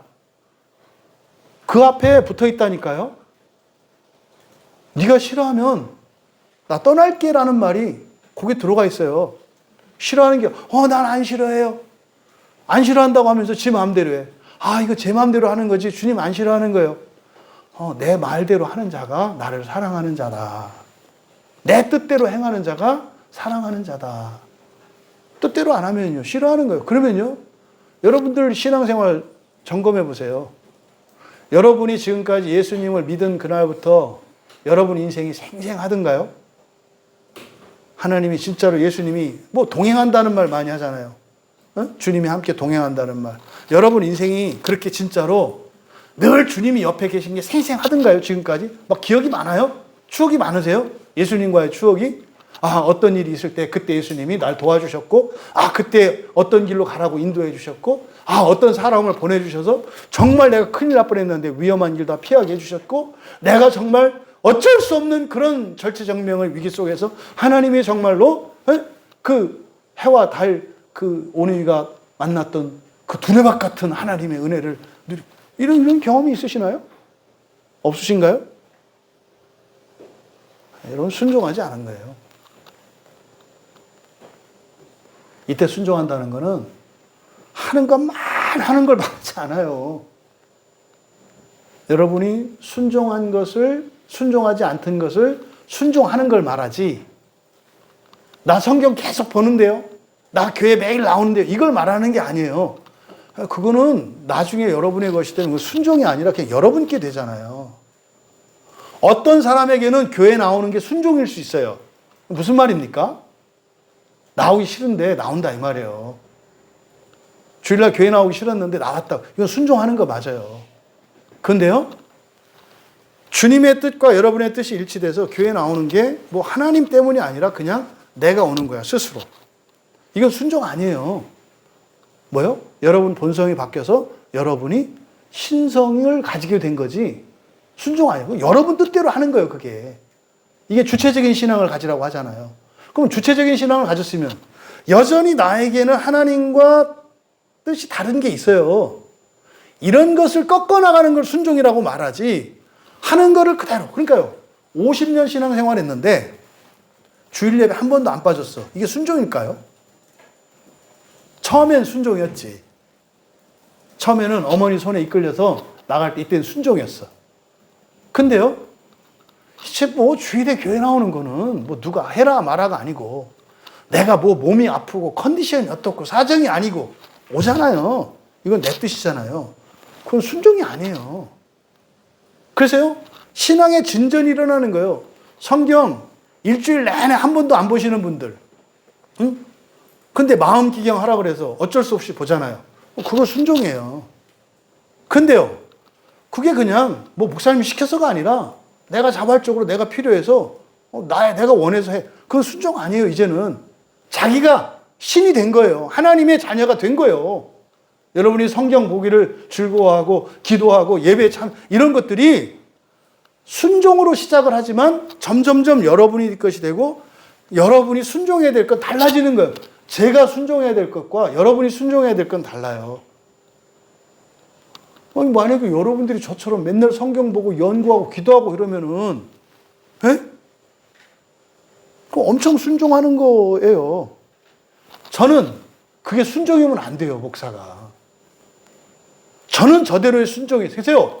모든 성도는요, 항상 순종의 경계선에 있는 거예요. 되어진 것과 아직 되어지지 않은 것을 순종하는 그 경. 그래서 모든 사람의 신앙생활의 형편은 다 같은 거예요. 열매는 다르지. 성숙도나 이거에 따라서 다르지. 그래서요, 이 자리에 있는 우리 가운데 어느 누구도 하나님 앞에서 떳떳한 사람 아무도 없어요. 부끄럽고 죄송하고 그래요. 근데요, 그것 때문에 우리가 주눅들거나 절망하거나 두려워하지 않아요. 왜? 옛날에도 그랬거든. 그런데요, 그거 하나하나 고쳐지고 계속 좋아져서 이만큼 됐거든. 그럼 뭐요? 지금 내가 극복하지 못하고 있는 이 불순종의 문제도 순종하게 될 거 아니에요. 그걸 믿고 포기하지 않고 작심삼일 하면서 이틀 하고 3일째 안 했다가 4일째 다시 또 작심삼일 하고 이렇게 가는 거죠. 그러다 보니까 어느새 난 그 생각도 안 하는데 그게 내 몸에 착 잘라붙는 옷처럼 나의 일상이 됐고 경건의 습관이 됐어. 하나님 자녀가 된 거죠. 그럼 이만하면 됐다가 아니라 어떻게 돼요? 계속 순종돼서 여러분들은 하나님 말씀과 분투하고 여러분 안에 있는 죄를 바꿔나가야 돼요. 우리 청소년들 공부 잘하는 게 소원이잖아요. 공부 잘하기 위해서는 기억력 좋아야 되고요, 이해력 좋아야 되고요, 집중력 좋아야 돼요. 그냥 만족하지 마세요. 더 좋아질 수 있어요. 더 좋아질 수. 얼마든지. 그러니까 학생들에게 필요로 하는 게 뭐 공부 뭐 이런 거니까 필요로 얘기해요. 그러면 우리 집사님들 또 그냥 넘어오면 서운하잖아. 집사님들, 부자 되세요. 부자 되세요. 지금 재산도 뭐 있다. 그냥 거의 만족하지 마시고 더 부자 되세요. 더 부자 되라는 건 뭐요? 배 터지게 먹고 뭐 금 이렇게 도구만 밥 먹고 이 얘기하는 거 아니죠. 세상에 어려운 사람도 좀 살리고, 네? 나 뭐 이게 아니라 세상을 위해서, 인류를 위해서, 자연을 위해서, 우주를 위해서 좀 살라 이 말이에요. 네? 꿈도 좀 키우고. 그러니까 나 하나만 생각하면 이만하면 됐다 그럴 수 있죠. 그러지 말라고요. 그럴 수 있어요, 여러분. 뭐 하면? 예수를 믿었잖아요, 여러분들. 순종의 삶을 살고 순종의 삶을 살면서 여러분에게 부족한 죄와 허물을 발견하게 돼요. 그래서요, 끊임없이 여러분의 본성을 바꾸기 위해서 하나님의 은혜를 구하면서 살아가면 된다니까요. 돼요.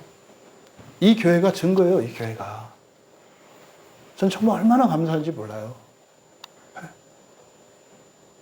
모두 다 될 수 있어요. 모두. 그렇게 사시면 돼요. 그러니까 지금 여기서 그냥 갈릴리로, 유대를 떠나서 갈릴리로 가서 단순한 얘기가 아니에요. 단순한 얘기가. 그러면 안타까운 일이잖아요. 유대를 떠난 건. 유대 입장에서는. 그럼 유대에 주시려고 했던 복과 은혜가 있었을 거 아니에요. 못 누린 거잖아요. 이게 이제 어디로 가는 거예요? 네, 사마리아로 가는 거예요. 사마리아로. 목적지는 갈릴리예요. 목적지는 갈릴리. 그런데 뭐라고 하셨어요? 사마리아를 통과하여야 하겠는지라. 여기서 하겠는지라 밑줄 치시고요. 하겠는지라. 하겠는지라라고 번역된 이 말이 뭐뭐할 필요가 있다.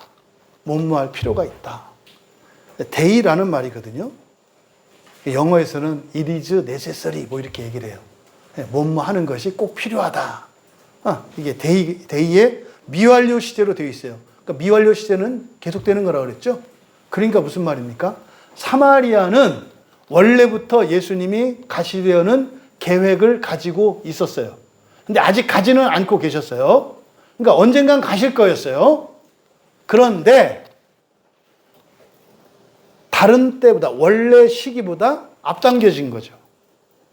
왜? 유대에서 떠나시게 되는 바람에.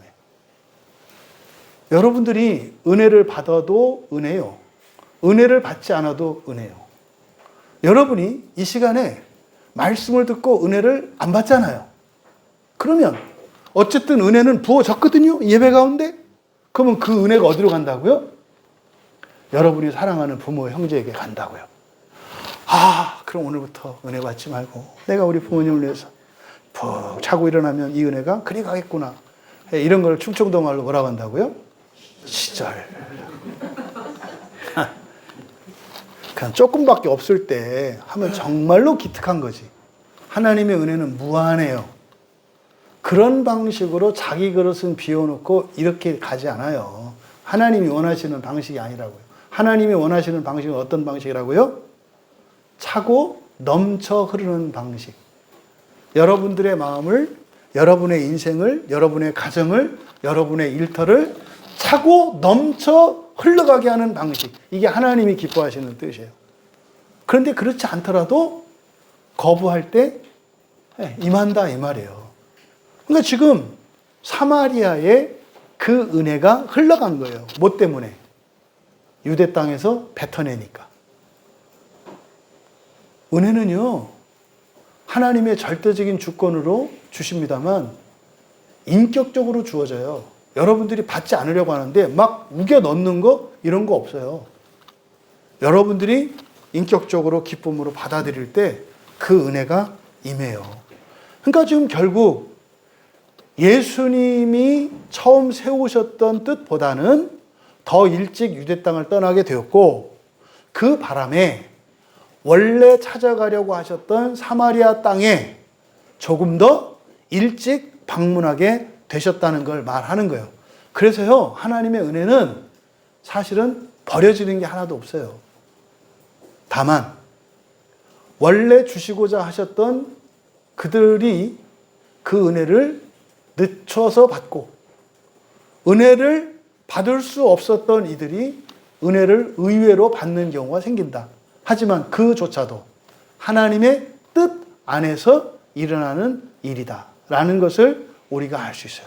그래서요, 하나님의 시간은요 정해져 있어요. 정해져 있다고 하는 것은 하나님의 시간은 하나님의 때가 있거든요.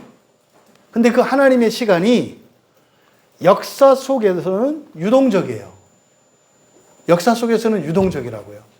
상황에 따라 하나님의 시간이 움직인다고요. 이게 텔레마예요, 텔레마. 그런데 하나님의 시간에 이루시려고 하는 그 일은 반드시 이루어져요. 이건 불례예요. 불례. 그래서 하나님이 정해놓으시는 일은 반드시 일어나요. 근데 시간이 운명적으로, 결정론적으로 몇 년, 몇 월, 며칠, 몇 시에 딱 정해진 것은 아니다 이 말이에요. 그래서 절대적이지만 결정적이지 않다. 뭐라고요? 절대적이지만 결정적이지 않다. 여러분을 구원하시는 하나님의 구원은 절대적이에요. 반드시 구원이 완성이 돼요. 그런데 결정적이지 않다는 것은 뭐예요? 시기가 정해져 있지 않다 이 말이에요. 그래서 여러분들이 신앙생활을 열심히 하셔야 되는 이유가 결정되지 않은 그 시간, 이것을 여러분들이 결정할 수 있기 때문이에요. 여러분이 성경 한 구절을 더 읽어요. 여러분들이 예배에서 은혜를 더 받으려고 애를 써요. 인과적이에요, 그러면.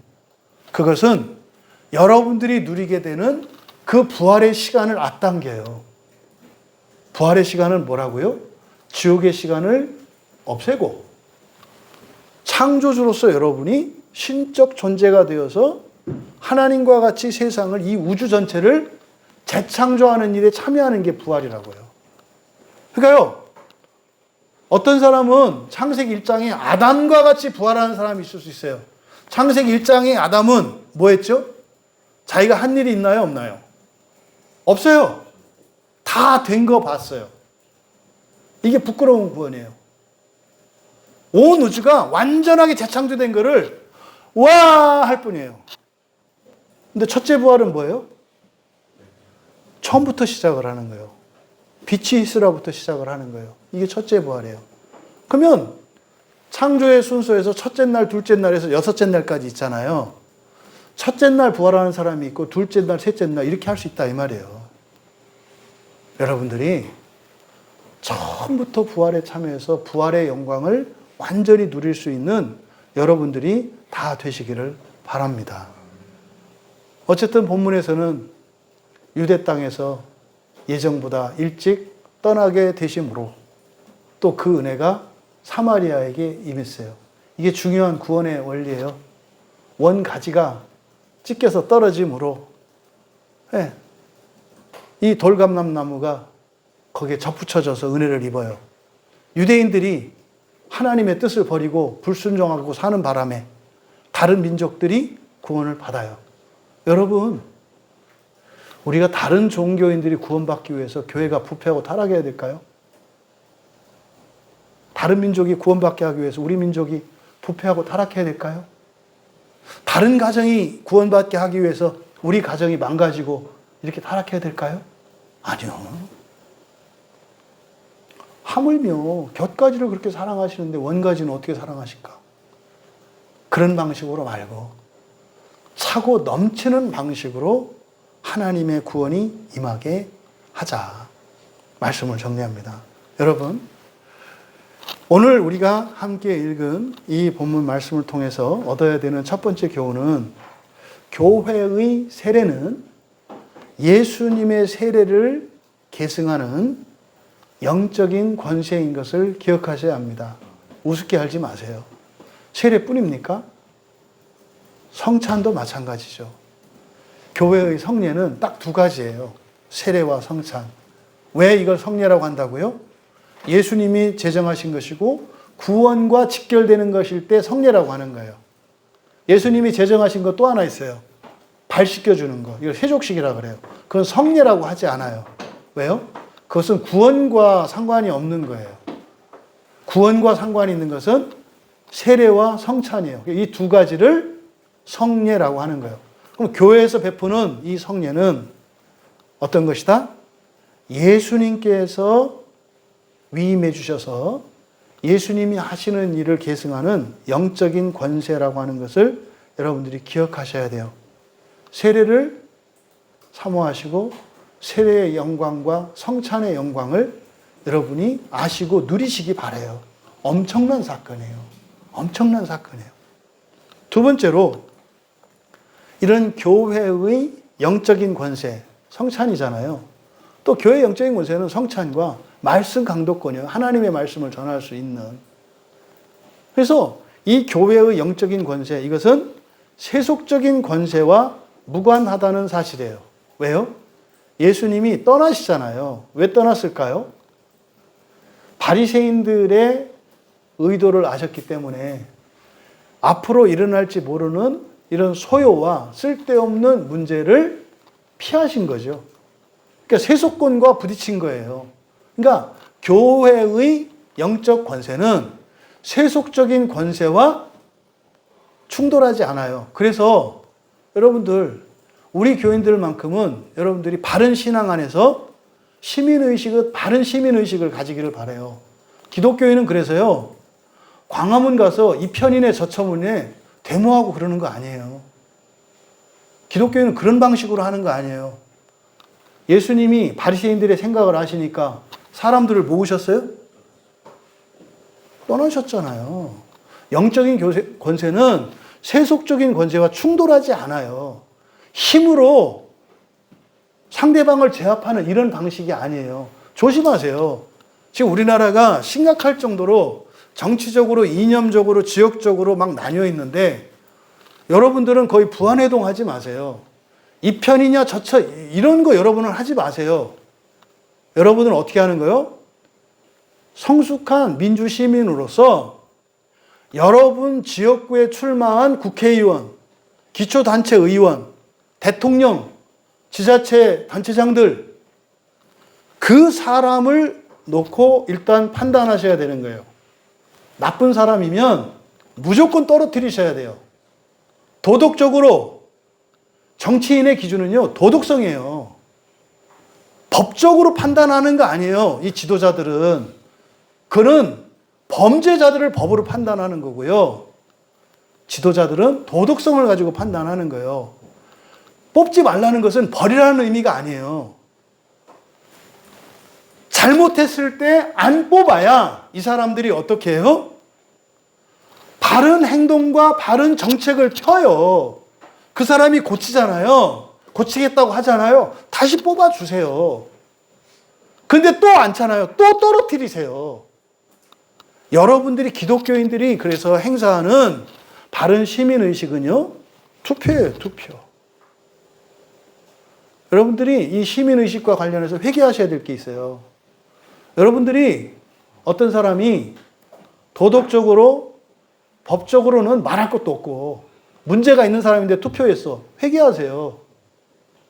그거 여러분 주님 앞에서 심판의 대상이 돼요. 어떻게 악한 걸 알고 투표해요?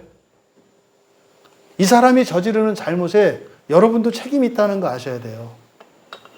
그래서 여러분들은 정당 이런 거 신경 쓰지 마세요. 그 사람들 다 장사꾼들이에요. 여러분들 돈 뺏어 먹고 등골 빼먹으려고 온 사람들이지 절대 여러분 위하는 사람들 아니에요. 그러니까 여러분들은 여러분이 투표권을 행사하는 그 사람이 바른 사람인지를 아셔서 그런 게 있으면은 하셔라. 근데 이제 문제가 다 나빠서 문제지. 누구 하나라도 좀 제대로 산 사람이 있으면 그게 편하게 하는데 다 나빠서 문제지. 그러니까 어떻게 해요? 공약이라는 거 내놓잖아요. 그거 보고, 그리고 사실관계에 나오잖아요. 사실은 이 공약집에 나오는 건 사실이거든요. 거기에 옛날엔 제가 이렇게 했는데요, 잘못했어요, 이런 거 쓰는 사람을 여러분 투표하시면 돼요. 능력이 좀 떨어져도 그 사람이 더 잘할 거거든요. 근데요, 잘못했다고 안 하는 사람은 절대로 뽑으시면 안 돼요. 뭔 짓을 할지 모르거든요. 그렇게 하시면, 교회가 지금까지 그렇게 왔어요. 우리나라에. 일본에게 나라를 뺏겼을 때 독립운동 앞장섰죠. 이 나라가 독재자들에 의해서 막 유린될 때 국민들의 인권과 자유를 되찾기 위해서 피 흘리고 싸웠죠. 어느 정당, 어느 세력과 싸운 게 아니에요. 악한 정책, 악한 사람들과 거기에 저항한 거예요. 근데 어떤 방식으로? 세를 이루는 방식으로 하는 거 아니에요. 기독교의 이름으로 모이는 거는 기독교적이지 않아요. 그거 아시면 돼요. 지금 예수님이 하시는 것 보세요. 피하시잖아요. 피하고 어떻게 하셨을까요? 울면서 기도하셨어요. 울면서 기도하셨다고요. 그리고요, 다시 올 날을 기약하셨겠죠. 이게 그리스도인이 현실 정치에 참여하는 방식이고 인간관계에서 문제를 해결하는 방식이에요. 절대 힘으로 이기는 거 아닙니다. 세상은 힘으로 사는 게 편해요. 윽박 지르면 편해요. 편하죠. 근데 구원이 없어요, 거기에. 힘들고 좀 불편하더라도 참아주시고 아파주시고 그냥 마음 상해주시고 그 마음으로 기도하셨을 때 그것으로 인해서 여러분 안에 있는 사마리아의 은혜가 임해요. 그래서 본성이 바뀌고 환경이 바뀌는 일들이 같이 일어난다. 세 번째로 구원의 시계는요, 늦춰지기도 하고 앞당겨질 수도 있다는 사실이에요. 이거는 뭡니까? 구원은 현실적으로 여러분들이 복과 저주예요. 종말론적으로는 뭐예요? 지옥과 낙원이에요. 낙원에 들어가는 시간 앞당겨질 수도 있고요, 늦춰질 수도 있어요. 지옥에서 보내는 시간 줄일 수도 있고 늘릴 수도 있어요. 이거는 하나님이 판단하시지만 결정은 여러분이 하시는 거예요. 여러분은 지옥을 경험하고 싶으십니까? 절대로 지옥은 경험하고 싶지 않으십니까? 네, 모르겠어요? 그때 가보셔야 되겠어요? 여러분, 절대로 지옥에 대해서는 궁금해하지도 말고 생각도 하지 마세요. 지옥은 근처도 얼씬하면 안 돼요. 그래서 여러분들이 환경이나 상황에 따라서 사는 게 아니라 그래서 울면서 신앙을 따라 살아야 되는 거예요. 뭐 때문에? 지옥 근처는 얼씬하고 싶지 않아서. 현실적으로는 다른 대응 방법도 있지만 못하는 게 아니라 안 하는 거예요. 왜요? 지옥 근처에는 얼씬도 하기 싫어서. 그러니까 이 구원의 시간이 앞당겨질 수 있고 늦춰질 수 있다고 하는 것에 현실적인 의미, 복과 저주라고 하는. 저는 여러분의 인생에 복이 넘치길 바라요. 죽어서 즉시 여러분들이 낙원에 들어가고 하나님 나라의 첫째 부활에 참여하길 원해요. 결정은 여러분이 하시는 거예요. 지금 요한이 니고데모와 사마리아 수가성 여인에 대한 구원의 기사를 통해서 이 세례에 대한 말씀을 주시는 것은 여러분이 니고데모이기도 하고 사마리아 수가성 여인이기도 해요. 근데요, 앞에 니고데모 어떻게 했어요? 주님을 떠났죠. 떠났잖아요. 이걸 잊지 마시라고요. 여러분들은 세례 안에 있으면, 성례 안에 있으면, 이 성례를 지킨다면 떠나지 않고 그 은혜 가운데 있다는 것을 기억하시기 바랍니다. 그래서 구원의 시계를 당기되 나만이 아니라 나로 인하여 넘치는 은혜로 사랑하는 가족과 가문, 나의 자손들까지 그 구원의 신기를 앞당기며 살아가시는 여러분 모두가 되시기를 주님의 이름으로 축원합니다. 예, 찬양 준비해 주시고요. 여러분, 정말 저는 여러분들이 있어서 너무 좋아요. 감사하고 기쁘고. 그런데 우리 함께 기쁘고 함께 감사했으면 좋겠어요. 우리가 이 세상 사는 동안 광야교회의 지체로 만났는데 우리들이 영원히 함께 할 수 있었으면 좋겠어요. 영원히 함께. 그래서 하나님 나라에 들어갈 때도 다 함께 손에 손을 맞잡고 갈 수 있었으면 좋겠어요. 여러분, 우리의 인생을 좀 되돌아봅시다. 우리의 신앙생활을 좀 되돌아봅시다. 완전한 신앙생활, 완전한 소망을 위해 사시고 나만이 아니라 우리를 위해서 살아갈 수 있는 내가 되기를 원합니다. 이렇게 함께 고백할 수 있었으면 좋겠어요. 우리 모두 함께 가자라고 하는 찬양을 우리 함께 부르겠습니다. 하나님, 우리가 손을 잡고 그 나라에 함께 가기 원합니다. 사랑하는 우리 교회 지체들은 물론이에요. 사랑하는 우리 부모, 형제, 자매, 이 땅의 모든 그리스도인들 바라기는 이 세상의 모두가 다 함께 가기를 원합니다. 예수님께서 떠나시기 전에 아셨던 것, 우리가 주님을 원하지 않는 거였어요. 주님이 주시는 복을 원하지 않는 거였고, 주님이 떠나면 우리에게 임할 저주를 두려워하지 않는 거였어요. 주님, 저의 마음이 주님께 온전히 알려지기 원합니다.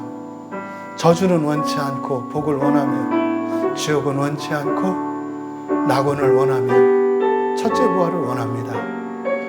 하나님께 알려지는 그것이 하나님 기뻐하시는 일이 되게 하옵소서. 우리 같이 기도합니다.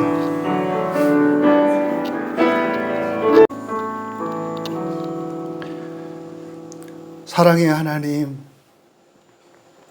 저희들이 원하고 뜻하는 것이 언제나 선하고 의롭고 거룩하여 단 한순간도 주님을 저희들에게서 떠나시게 하는 일이 없게 하여 주시고, 때로는 저희들이 뜻하지 않게 저희들의 믿음이 연약하고 저희들이 어리석어서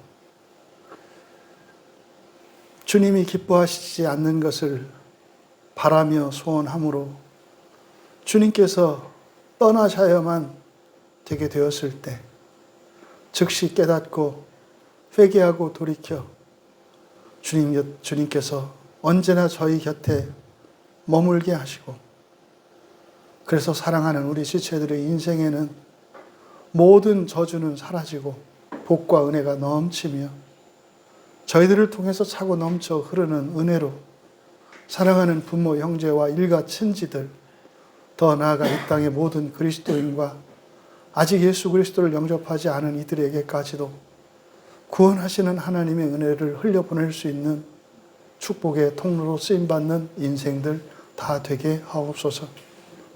감사하며 예수님의 이름으로 기도하옵나이다.